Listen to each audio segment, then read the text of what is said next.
Вековые тайны и загадки хранят в себе глубины пресных вод. В глубинах рек и озер живет настоящий доисторический монстр. Ее чешуя выдерживает удар мачете. В подводном мире ее боятся даже пираньи.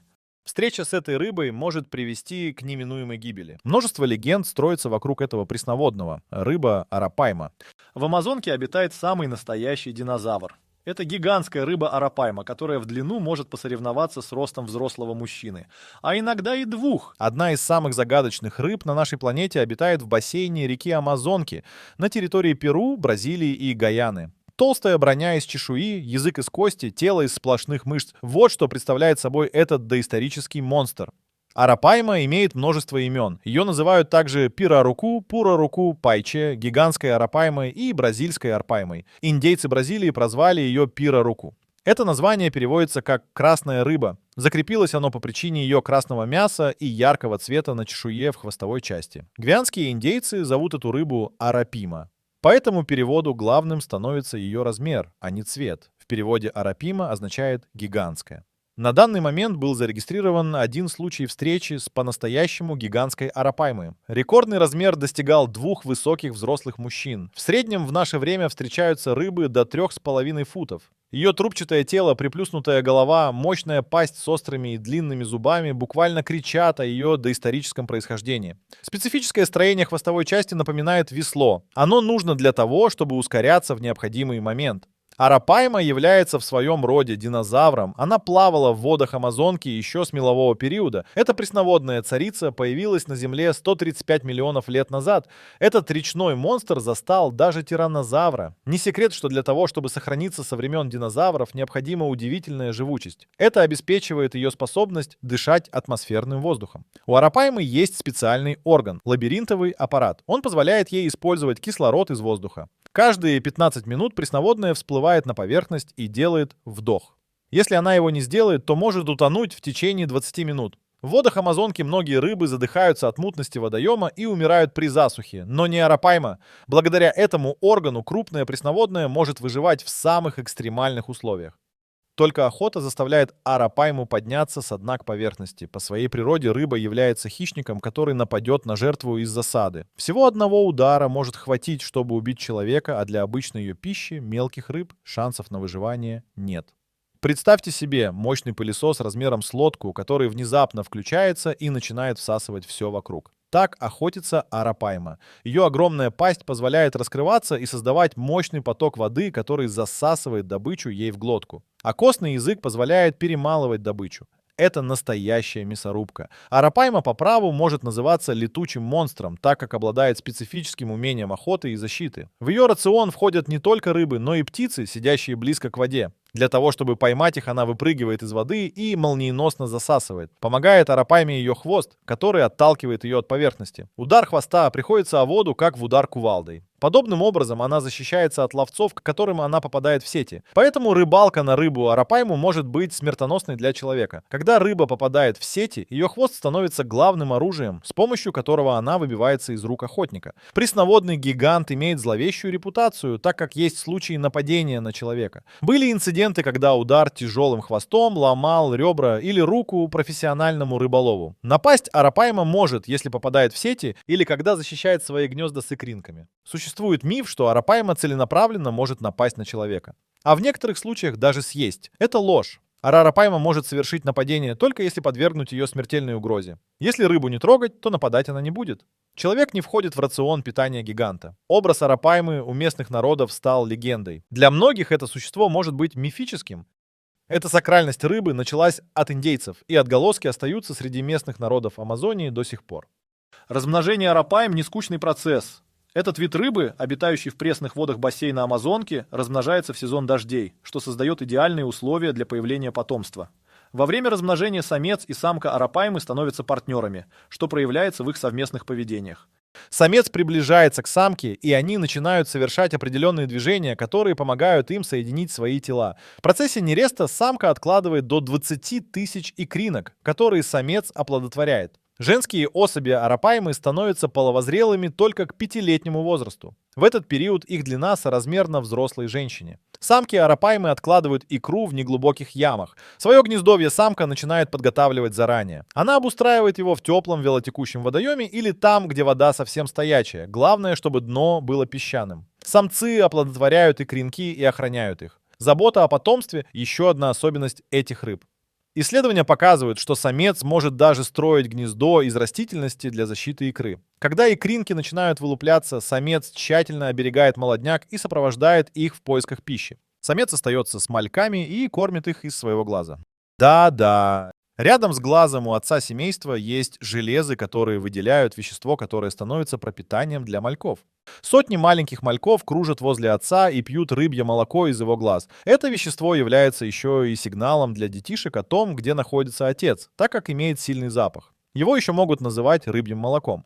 Будучи подростками, мальки арапаймы яркие и серебристые. Это нужно для того, чтобы сливаться с водорослями, пока они не могут защищаться от хищников. По мере взросления их окрас становится темнее и позволяет взрослой особи сливаться с мутной водой амазонки. Задача родителей арапаймы состоит в том, чтобы дать понять им, что они могут дышать атмосферным воздухом. Жизнь арапайм составляет от 8 до 10 лет в естественной среде обитания. В неволе жизненный срок увеличивается до 2 лет. Бронированные подводные танки на самом деле являются заботливыми родителями, которые обучают своих мальков правильно дышать воздухом и кормят особенным молоком, пока они не окрепнут. Чудеса природы. Арапайма является трехметровой бронированной мощью пресноводных рек. Непобедимой ее делает плотная чешуя. Чешуйки арапаймы размером с ладошку 10-летнего ребенка. Броня не теряет своей ценности и даже после смерти рыбы. Одна чешуйка может стать не только пилочкой для ногтей, но и настоящим инструментом для обработки металла. Народные умельцы Амазонки делают из кожи арапаймы украшения и сувениры. Пилочки для ногтей из чешуи арапаймы среди туристов пользуются популярностью. Украшения делают не только из самой чешуи, но и из косточек рыбы. Такие украшения считаются экзотикой и стоят приличных денег. Удивительно, но чешую используют и дизайнеры модных домов. Арт-объектами становятся дизайнерские сумки, обувь и одежда. Такие элементы искусства на рынке иногда стоят дороже крокодилей кожи. Зародилось производство из кожи арапаймы в Голландии. Изначально голландцы создавали вещи из кожи лягушки, а затем решили поэкспериментировать с кожей пресноводного монстра. Производство кожи начинается с самого момента ловли рыбы. Кожа подвергается термообработке в Амазонии. Затем кожа доставляется в Рио-де-Жанейро. Там производится сушка с использованием натуральных средств. Кожа покрывается корочкой, и только после этого начинается покраска. Цвет выбирается от предпочтений заказчика. Стоимость кожи из арапаймы определяется и полностью ручной работой. Прочность чешуи арапаймы проверялась при давлении на нее прессом. Зуб пера не поместили в пресс и направили силу на чешую. Зуб сломался быстрее, а на чешуе остались царапины. Есть случаи, когда по чешуе били металлическими копьями и от нее отлетали искры. От этого прочность вещей из чешуи арапаймы может высоко оцениваться, но не стоит очаровываться. Плотность готового изделия сохраняется, но не в таком качестве, в каком была кожа. Толщина и устойчивость к воздействиям у предметов и чешуи арапаймы не сильно выше, чем у крокодила. Даже пираньи боятся арапайм. Крокодилы пытаются охотиться на рыб, но всегда проигрывают. В Амазонке нет такого существа, которое бы могло победить пироруку. Главным врагом гигантской арапаймы является человек. Коварный враг человек ведет охоту на гиганта столетиями. У индейцев, проживающих в Амазонии, арапайма была главной в рационе питания. Древние народы Амазонии вылавливали самых крупных особей. По этой причине сейчас гигантская особь является редкостью. С их времен сохранилась стратегия охоты на рыбу. Обнаруживали рыбу по ее шумному вдоху. После чего ловили с помощью сети и глушили. Сейчас ловят арапайму с помощью удочек. Рыбу стараются притащить ближе к лодке. Затем стоит применить хватку и удержать крючок. После этого рыбу стараются подвести к берегу или к лодке. Если удается подвести к берегу, то ее стараются удержать и оглушить. Таким же способом поступают и в случае рыбалки с лодки. Охота на арапайму всегда проводится не в одиночку. Удержать рыбу на крючке может быть не под силу даже 2 мужчинам. Ловля арапаймы может быть и с помощью сетей. Профессионалы расставляют сети на определенном расстоянии и стараются ухватить рыбу, пока она в замешательстве. В этом случае важна глубина расставленной сети. Многие века ловля гигантской арапаймы есть основной промысел всех деревень, что живут в этих местах. Мясо рыбы почти лишено костей, как говорят, невероятно вкусно и продается за огромные, по меркам бедных рыбацких деревень, деньги. В нем содержится много питательных элементов. В настоящее время охота на арапайму является частью туризма. Смельчаки могут заплатить местным жителям и отправиться на охоту за арапаймой. Рыболовы Амазонии возьмут не всех на охоту, а лишь профессионалов в этой области. Равнодушное отношение к древнему виду пресноводных со стороны человека может навсегда стереть ее с лица земли. Важным является обращение внимания к охране арапаймы. Арапаймы являются помощником в экосистеме народов, проживающих на Амазонке. Рыболовы получают пропитание и деньги за улов рыбы. Из-за того, что рыба является дорогостоящим деликатесом, Спрос на ее ловлю резко возрос. По этой причине в последние десятилетия арапайма попала под угрозу вымирания. К тому же этот вид еще мало исследован. Спустя некоторое время популяция восстановилась, и люди продолжили охоту на чудовище. Арапайма представляет собой не только объект гастрономического интереса, но и обладает огромной ценностью для биологов и зоологов как реликтовый вид, доживший до наших дней.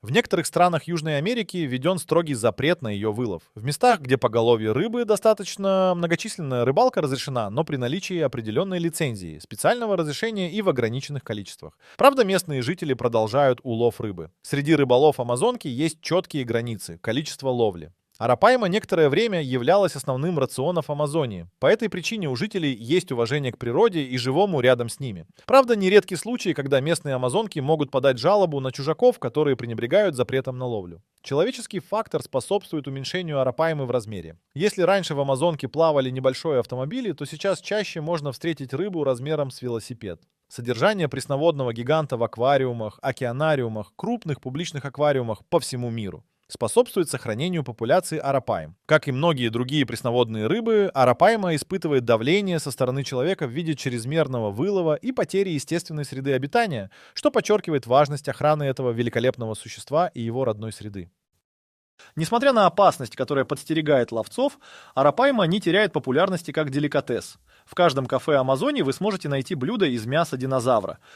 Существуют целые фермы для разведения арапаймы. Такая работа с речными монстрами считается опасной и непредсказуемой. Это компенсирует уменьшение ее популяции в дикой среде. Разведение пироруку на фермах необходимо для употребления в пищу и продажи мяса. Особи на таких фермах достигают длины до 1,5 метра. У жителей Бразилии есть традиционные рецепты приготовления арапаймы. После победы над амазонским хищником рыболовы могут прямо в лодке разделать тушу и пожарить на костре. Самым сложным является избавление от прочной чешуи. Если говорить о более сложном приготовлении, то способов огромное количество. Арапайму солят, коптят, заворачивают в банановые листья, подают копченое филе, обжаривают в масле. Из арапаймы готовят и севиче. Перуанское блюдо, в котором главный ингредиент – сырая рыба. Рыбу мелко нарезают мелкими кусочками, маринуют в соке лайма, добавляют лук и перец. Сок лайма позволяет сделать сырое мясо безопасным для употребления. Все как принято во всем мире, если не учитывать, что главный ингредиент – амазонский убийца. Арапайма стала настоящей звездой среди туристов и получила широкую популярность в мире. По этому поводу возник интерес к содержанию пресноводного монстра дома в аквариуме. И да, арапайму действительно можно завести вместо собаки или золотой рыбки.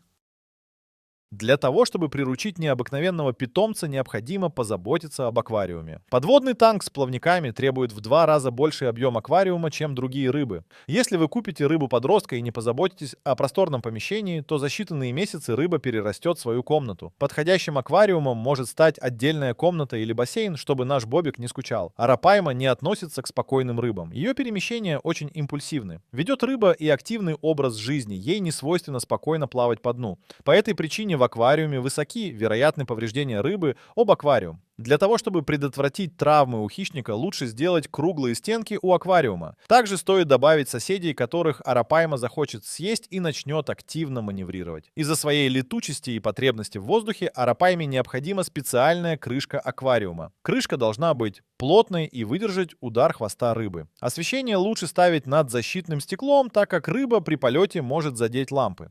Если в дикой природе арапайма приспособилась к мутным водам Амазонки, то в аквариуме заводчики рекомендуют соблюдать правила аэрации. Рацион одомашненной рыбы состоит из говяжьего сердца, лягушек и моллюсков.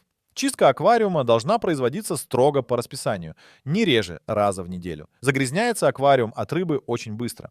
В аквариумах сложно обеспечить размножение пресноводного. Для нереста необходимо еще больше места для молодняка и его выращивания. Сложность состоит и в создании среды для икры, так как самка арапаймы находит места темные и с водорослями. В условиях постоянной подсветки и частой уборки размножение арапаймы в искусственных условиях становится сложным. Условия содержания рыбы должны не вредить ей и быть безопасными как и для рыбы, так и для человека. Важно понимать потребности рыбы и соблюдать все необходимые правила. Эти необходимые условия показывают, что в неестественных условиях арапайма становится беззащитным и чувствительным существом, за которым необходим внимательный и дорогостоящий уход. И вот мы и подошли к финалу нашего увлекательного путешествия в мир арапаймы, самой крупной пресноводной рыбы на планете. Арапайма – великая пресноводная рыба, обладает удивительным строением тела и может дышать воздухом. Она сохранилась в неизменном виде спустя миллионы лет. Арапайму можно содержать дома. У нее нет врагов во всей Амазонке, кроме человека. Каждый день она сталкивается с новыми вызовами, и, возможно, именно ваша заинтересованность поможет привлечь внимание к ее охране и сохранению вида. Спасибо за просмотр, и увидимся в следующих видео.